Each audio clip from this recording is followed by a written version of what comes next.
Bem, boa tarde a todos, é um prazer estar convosco hoje. Depois de uma comunicação brilhante do Pedro Pita Barros, eu vou falar de coisas óbvias. Portanto, preparem-se para... Eu não sei se temos um apontador, não. Temos, professor, temos um apontador. Não, tem que vir aqui. Mas na prática eu ia falar um pouco, eu creio que um bocadinho de coisas óbvias na prática, como falar com os gestores de serviços de saúde, com administradores hospitalares. Se tiverem dúvidas, tem aqui o Xavier Barreto, que é o atual presidente da Associação dos Administradores Hospitalares, e no intervalo ele ajuda-vos também. Se conseguirem falar com ele, já foi a aula bem dada hoje. Mas o ponto aqui, essencialmente, é da importância no âmbito da Antimicrobial Stewardship, realmente existir uma linguagem comum entre gestores e profissionais da área mais clínica. E, evidentemente, tem que existir uma comunicação óbvia, até porque o Antimicrobial Stewardship não é uma matéria só clínica, é claramente uma matéria institucional, e para isso é necessário que toda a organização esteja envolvida e não apenas as pessoas que trabalham dentro de um programa específico. E para isso, já sabemos isso há algum tempo, evidentemente é necessário saber falar a mesma língua, não? Ou seja, na prática, a componente clínica tem um diálogo muito focado na ciência, na ciência baseada na evidência, e a gestão está muito mais vocacionada para a tomada de decisão. Evidentemente, dentro de todo este contexto, os objetivos de ambas as partes são comuns, apesar de termos linguagens bastante distintas. Em muitos aspectos, os clínicos vão-nos falar de resistência, de infecções, de guidelines, ou seja, uma componente muito clínica e baseada em ciência e em evidência, e os gestores vão falar essencialmente de componentes como o valor, a sustentabilidade, o risco ou a eficiência da organização. No final, evidentemente, os objetivos são comuns, mas as componentes, até pela origem das várias profissões, acabam por ser linguagens bastante distintas. Mas, evidentemente, como iniciei aqui a apresentação, a questão da antibioterapia, dos antibióticos, é muito mais do que uma questão só clínica, é eminentemente uma questão institucional e de criação de valor dentro de cada uma das instituições. Por um lado, é uma questão, evidentemente, relacionada com a segurança, ou seja, nós termos uma política de antibióticos adequada acaba por melhorar a segurança do doente. Depois, por outro lado, evidentemente, está muito relacionada com a eficiência, aqui uma componente bastante mais gestionária, até porque se utilizarmos os antibióticos com eficiência, evidentemente, teremos uma redução de custos e de desperdícios. Por outro lado, e é importante também do ponto de vista de gestão, conhecer bem esta componente, é que muitas das decisões também tomadas em gestão estão relacionadas com componentes reputacionais e, evidentemente, também uma gestão adequada dos antibióticos vem fortalecer a imagem da organização e mesmo, de uma forma mais prospectiva, até promover a acreditação da própria instituição. Por outro lado, é uma matéria clara de sustentabilidade, não só de cada organização, mas de todo o sistema de saúde, porque contribui, evidentemente, para toda a sustentabilidade, como falou ainda há pouco o Pedro, económica e financeira, mas também de natureza ambiental e institucional. Na prática, como é que nos entendemos? Clínicos e gestores. Clínicos falam de resistências e stewardship, tema aqui de hoje. Os gestores vão falar de risco e eficiência. Muitas vezes os clínicos vão falar de protocolos e de guidelines, os gestores vão falar de metas e de contratualização. Como é que, na prática, podemos medir como é que os protocolos e guidelines estão a ser implementados. Os clínicos vão falar de segurança clínica e os gestores vão falar de governação e compliance. Todos estes termos estão altamente relacionados uns com os outros.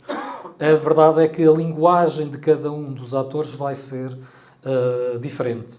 E, evidentemente, é necessário perceber quando cada um está a falar em protocolos e guidelines, para um gestor, na prática, estamos a falar de como é que vamos cumprir ou como é que vamos alcançar essas metas e como é que vamos definir indicadores para conseguirmos atingir as metas em termos de protocolos e guidelines, ou na segurança clínica o gestor vai falar essencialmente de modelos de governação e como é que, na prática, como é que se cumprem um conjunto de requisitos, ou como chamaremos aqui de compliance de uma forma mais simplista.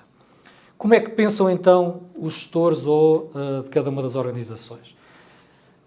Indicadores e metas. Eu estou a falar se estivéssemos a falar com decisores normais, está bem? Normais, dos decisores que nós gostávamos de ter.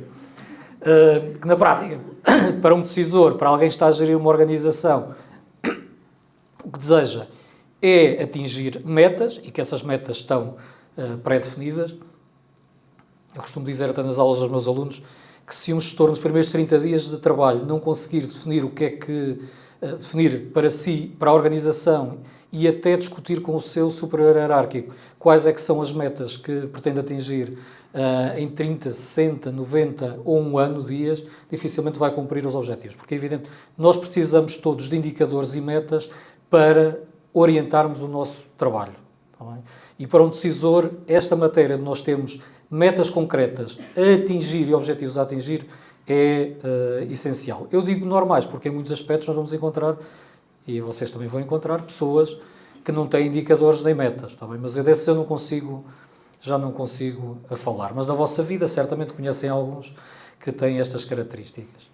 Outro ponto, evidentemente, é de assegurar a sustentabilidade financeira da organização. Ou seja, um objetivo evidente, parece-nos para qualquer um na nossa vida, até da nossa gestão financeira doméstica, é não gastar mais do que o que temos, e em cada uma das nossas organizações também é esse o pressuposto. O outro ponto também para um decisor relevante é o risco reputacional. Uma situação de um surto de bactérias multiresistentes, de termos problemas dentro das organizações, é um problema reputacional para a organização e esses riscos reputacionais devem ser geridos. Tal como o encerramento hoje de um serviço de urgência que não se consegue ter escalas para ter esse serviço de urgência aberto, ou outro tipo de riscos reputacionais que existem hoje potencialmente nas nossas organizações. O outro ponto que não é menos relevante é a questão da eficiência e o valor público das matérias que estamos a decidir. Evidentemente, vai existir geralmente sempre uma opção pela forma mais eficiente de atingir o mesmo resultado, sendo que, do ponto de vista de uma organização pública, a eficiência não é um valor totalitário, ultradefinitivo, quando nós temos um conjunto de valores também adicionais que é um valor público. O Pedro ainda há pouco falou um pouco sobre isso. É evidente que, por mais deficitário que seja um serviço num hospital público, ninguém vai encerrar um serviço ou deixar de dar um medicamento por uma razão de natureza de eficiência ou de sustentabilidade financeira. E, evidentemente, num hospital privado, e aí já começam a levantar questões já de natureza ética, é evidente que não existe um hospital privado com uma área aberta, uma área clínica, uma área de serviço aberta que dê prejuízo. Tão simples quanto isto. Senão, caso contrário, o gestor não estava a fazer, certamente, também o seu trabalho. Dentro de um hospital público, evidentemente, a questão do valor público daquele serviço é sempre algo que terá tido em consideração. O que é necessário chegarmos a um diálogo entre gestores e clínicos? Evidentemente, é na criação de valor, sendo que valor, existem muitas definições de valor. Para este efeito, eu vou trazer-vos aqui uma definição de resultados, mais eficiência, mais sustentabilidade. Sendo que, no caso do stewardship, evidentemente, é idêntico aos ganhos clínicos existentes, também associados aos ganhos económicos para a organização. Se nós passarmos o princípio que uma utilização adequada de antibióticos reduz resistências, produz menos infecções, tem menos custos e produz mais segurança. Ou seja, uma cadeia de valor que é criada através de uma utilização adequada de antibióticos. Mais do que muitas vezes apresentar dados, guidelines, protocolos, estudos de custo e efetividade, é importante ter narrativas e saber contar narrativas, particularmente aos gestores. E para isso é necessário, evidentemente, ter um conjunto de indicadores que nos permitam também contar essa narrativa. É importante para cada organização e de uma forma para gerirmos a organização, é importante que seja apresentada à gestão, neste caso específico, por exemplo, indicadores locais que nos permitam acompanhar como é que a utilização de antibióticos está a ser utilizada. Seja em DDDs, seja na prevalência ou incidência de resistências, seja nos custos, por exemplo, com antibióticos. É importante ter estes dados e dizer nós estamos a atingir, mais uma vez, definir metas, ter estes indicadores, definir metas, perceber se estamos a atingir essas metas, o que é necessário fazer se não estamos a atingir, fazer correções mesmo no nosso percurso, e isto é necessário, essencialmente, para um gestor que imagina que é alguém muito básico, que vai estar sempre com um dashboard a dizer-lhe, ele vai ter que, só consegue ver, ele não vai saber se o antibiótico A ou o antibiótico B é adequado para aquela situação. O que ele vai tentar ver é se, por exemplo, ou estão a existir mais resistências ou menos resistências, ou estamos a aumentar custos ou a reduzir custos, ou estamos a utilizar em quantidade, em DDD, os antibióticos adequados. Outro ponto importante também para um gestor, é necessário, evidentemente, também possuir dados que nos permitam comparar serviços e comparar entidades. É evidente que é preciso comparar o comparável, não é maçãs com laranjas, é necessário comparar o comparável e é importante, por exemplo, no caso de hospitais do Grupo E, saber comparar o que é que está a acontecer em serviços idênticos e explicar o que é que está a acontecer. Hoje em dia, por exemplo, o Infarmed tem estado a publicar e tem enviado para os conselhos de administração alguma informação sobre esta matéria, até em termos de antibioterapia, de antibióticos. É importante conseguirmos comparar para perceber o que é que cada um está a fazer, até para perceber, muitas vezes até identificar, não numa lógica penalizadora, mas identificar a instituição que está a ter a melhor utilização e perceber como é que nós vamos adotar o comportamento dessa organização. Por outro lado, evidentemente é necessário ter relatórios curtos e com impacto. O impacto estamos a falar, eu lembro-me de uma reunião que tive aqui há uns anos, um pouco mais de 10 anos, estamos a ficar velho, com o Dr. Paulo Macedo, que uma vez numa reunião, acho que levava umas 5 ou 6 páginas para ele ler e as páginas voltaram na mesa, voltaram outra vez para mim, que ele só aceitava uma página no máximo com informação para ler e tinha formato de letra tipo. E este ponto é importante, que não vale a pena produzirem um relatório de 40, 60, 70, 80 páginas, porque ele não vai ser lido. Pode ser lido, evidentemente é um instrumento relevante para o serviço e perceber o que é que está a acontecer, mas para o decisor, evidentemente, ele vai ler, essencialmente, um dashboard, um relatório simples, em que permite, essencialmente, ter dados que permitam tomar decisões. E aqui, por exemplo, para este efeito, os dados que falamos há pouco, das DDDs, das resistências, dos custos, dos euros poupados com as medidas que estão a ser implementadas, associado à redução dos dias de internamento, por exemplo, estes dados são dados que permitem tomar decisão ou perceber se estamos a evoluir no sentido certo ou no sentido errado. Outro ponto muito relevante é conectar o stewardship à estratégia institucional. Eu vou falar um pouco sobre isto, se a Antimicrobial Stewardship não estiver embebida no plano estratégico da organização, essa estratégia, esse programa não existe para a organização. Eu também estou a assumir que as pessoas levam a sério os planos estratégicos. Tá bem? Pronto, nas várias organizações, na minha organização leva-se isso a sério. Se não estiver lá, isso não existe. É um programa que não existe. Se não tiver orçamento, não tiver pessoas, o programa não existe. Tá bem? Se não tiver indicadores de monitorização, o programa não existe. E aí que como é que nós vimos se está ou não ligado à estratégia institucional? Está ligado aos programas de segurança do doente? Sim, não. Está ligado à sustentabilidade ambiental? Sim, não. Está ligado à contratualização interna? Existem indicadores definidos dentro do alinhamento entre os vários serviços? Sim, não. Está ligado também nos componentes de transformação digital? É evidente que este é um programa que exige que existam dados e que exista um acompanhamento permanente de quem faz a gestão do programa. Se não tiver esses sistemas, não está, ou não é viável, não está ligado à estratégia institucional e, evidentemente, é um instrumento de atingir a eficiência operacional da organização. Como é que, já sabemos isto um bocadinho de marketing, não é? É preciso comunicar as nossas ideias para influenciarmos os outros. Grande parte do trabalho de gestão, ao contrário de alguns pensam, não é mandar em ninguém, é convencer, é influenciar. Aliás, quem estiver na gestão a achar que manda e isso se faz, está muito enganado. O nosso único trabalho é influenciar os outros, em tentar convencer os outros a fazer o que nós achamos que é adequado para a organização. Aliás, a melhor definição de gestão é atingir resultados através dos outros. Portanto, não esperem que os gestores consigam fazer grande coisa.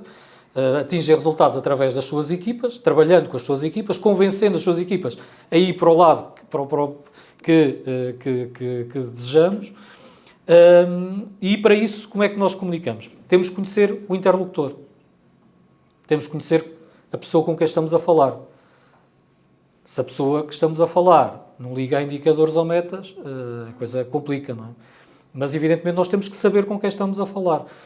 Eu falei-vos há pouco uma das aulas que eu dou em gestão é uma coisa que nós chamamos de Managing Up. A Managing Up é quando um gestor tem Managing Down, que é gerir a sua equipa, as pessoas com quem trabalha, tem um Managing Up, que na prática, gerir também a pessoa a quem nós prestamos contas, que alguém, mesmo Presidente do Conselho de Administração, também presta contas a alguém. Às vezes tenho dúvidas, mas prestamos. Temos que conhecer, evidentemente, a pessoa a quem prestamos contas e, evidentemente, a única forma de nós prestarmos contas e acertarmos e para existir um alinhamento até com a pessoa com quem, que à partida prestamos contas, quem é que é o nosso superior hierárquico, é importante conhecer a personalidade dessa pessoa. Há pessoas que gostam mais de receber e-mails, há pessoas que gostam mais de reunir, há outras pessoas que gostam mais de receber telefonemas, há outras pessoas que não gostam de falar e fecham-se no gabinete, há outras que nunca aparecem, mas evidentemente nós temos que saber o interlocutor e conhecer o interlocutor. E com esse interlocutor, de acordo com as suas características, definir uma estratégia para comunicar e influenciar. O outro ponto essencial, e que aqui parece-me mais simples, até porque existem já dados claros sobre isso, é falar sobre esses dados, com esses dados, e dizer quais é que são as consequências. Se nós fizermos isto desta maneira, a consequência é esta. Segurança do doente, mais eficiência, redução de custos. Se não fizermos, é esta. O professor Artur Baio há pouco falava do as-is, não é? Manter um cenário que é manter tudo como está, o que é que acontece? Se nós tivéssemos uma estratégia proativa, o que é que vai acontecer? E se reduzirmos até o que existe, o que é que vai acontecer? Esta cenarização e a apresentação destes cenários é relevante para demonstrar ao decisor qual é que é o caminho a seguir. Outro ponto, e por favor, eu vou ter que fazer esta comunicação na minha instituição, é quando chegam ao pé de alguém, está bem, assim, ao decisor, apresentem sempre soluções. Não cheguem lá a dizer que há sempre um problema, porque também a pessoa que está do outro lado não tem soluções para tudo na ponta da língua. Está bem? E, evidentemente, se as pessoas apresentarem para além do problema, apresentarem soluções, ajuda.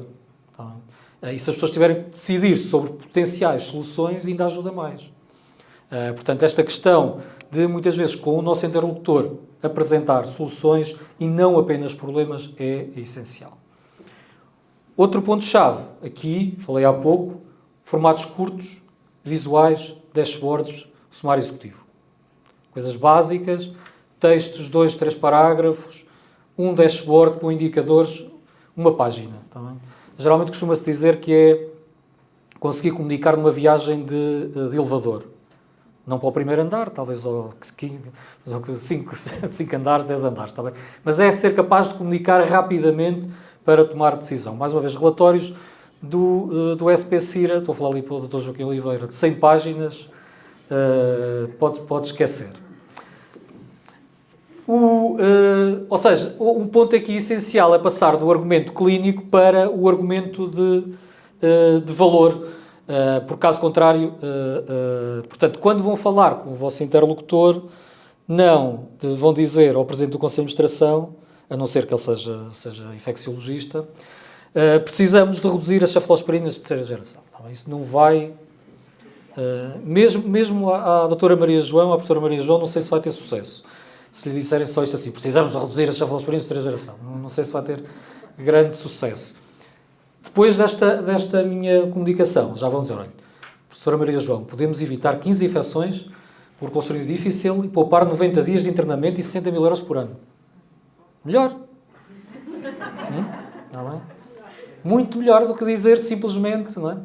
Portanto, a ideia de conseguir comunicar aqui um conjunto de consequências do que pode ser feito e apresentar, reparem, que para além de apresentar logo algo do nada, apresentar aqui um conjunto de soluções e consequências de uma ação. E é evidente, a professora Maria João vai dizer, como é que fazemos isso? Não é? Do outro lado não sabia. Precisamos de reduzir cefalosporina de terceira geração. E ela fica banzada, não é? Se dissermos o que é que... se dissermos vamos reduzir 60 mil euros ano, também não é grande coisa para o São João. 60 mil euros é um suspiro da professora Maria João. Ela vai perguntar, como é que podemos fazer isso? Percebe? É uma lógica completamente diferente em termos de comunicação. Evidentemente, é necessário envolver a organização para mudar. Nas reuniões mensais de estratégia, incluir o Antimicrobial Stewardship nas reuniões estratégicas. Isto é um ponto importante para sinalizar porque é que esta é uma matéria relevante. É necessário integrar indicadores nos dashboards e nas auditorias da própria organização e, evidentemente, transformar isto como uma parte da cultura institucional. Não é nada fácil. Nós estamos a falar de organizações que, em muitos aspectos, são múltiplas organizações numa só, mas isto começa-se a introduzir este tipo de cultura, este tipo de sinalização de relevância destas matérias vai-se introduzir. Mais uma vez aqui sinalizando o que eu vos disse há pouco, se isto não estiver no plano estratégico, nas discussões entre o Conselho de Administração e os departamentos, entre os departamentos e os serviços e os profissionais, isto não é uma prioridade e não faz parte da cultura da organização. E é nesse sentido que é necessário colocar isto dentro dos planos estratégicos. Este é o exemplo do plano estratégico da ULS Coimbra. Foi a doutora Cláudia Nazaré que escreveu este texto para estar aqui, mas foi mesmo introduzido, que eu nem sabia que este capítulo estava aqui, pois entretanto foi procurar no plano estratégico e lá estava o texto, sabe-se lá porquê, está lá mesmo o Antimicrobial Stewardship, mas evidentemente isto está no plano estratégico, é um indicador e uma ação monitorizável e é um ponto relevante do nosso ponto estratégico. Estou a brincar, está bem? Eu sabia que isto estava cá. Portanto, o meu ponto, já me aproximando do final, comunicar é governar, o que não se comunica, o que não se fala, não se conhece, não se reconhece pelos outros, e o que não se reconhece não se financia. Se nós não soubermos que isto é um ponto relevante, não vamos colocar recursos à disposição dos serviços e desta atividade. Portanto, para todos vós é necessário criar uma narrativa. Essa narrativa cria-se com indicadores, com histórias e com apresentação de visibilidade dentro da organização. Ou seja, é necessário traduzir ciência em valor. Os gestores não são inimigos também dos clínicos. É pena não terem convidado mais pessoas gestores para estarem aqui, que é só médicos e enfermeiros e farmacêuticos que estão aqui. Não? Também acho... está aqui a doutora Zita. Eu já penso nela como... Também podem ser gestores. Também podem. Mas também podem. Aliás, eu costumo dizer que quem exerce mais lugares de gestão dentro das organizações são os enfermeiros. Portanto, à partida. Mas os gestores, evidentemente, são aliados estratégicos. O stewardship é um investimento para cada uma das organizações e é necessário, evidentemente, transformar muitas vezes uma linguagem técnica numa linguagem baseada em valor para garantir a sustentabilidade. Para finalizar, os antibióticos são um recurso comum. Comunicar com os gestores é garantir que a gestão é sustentável para os doentes de hoje e de amanhã. Muito obrigado.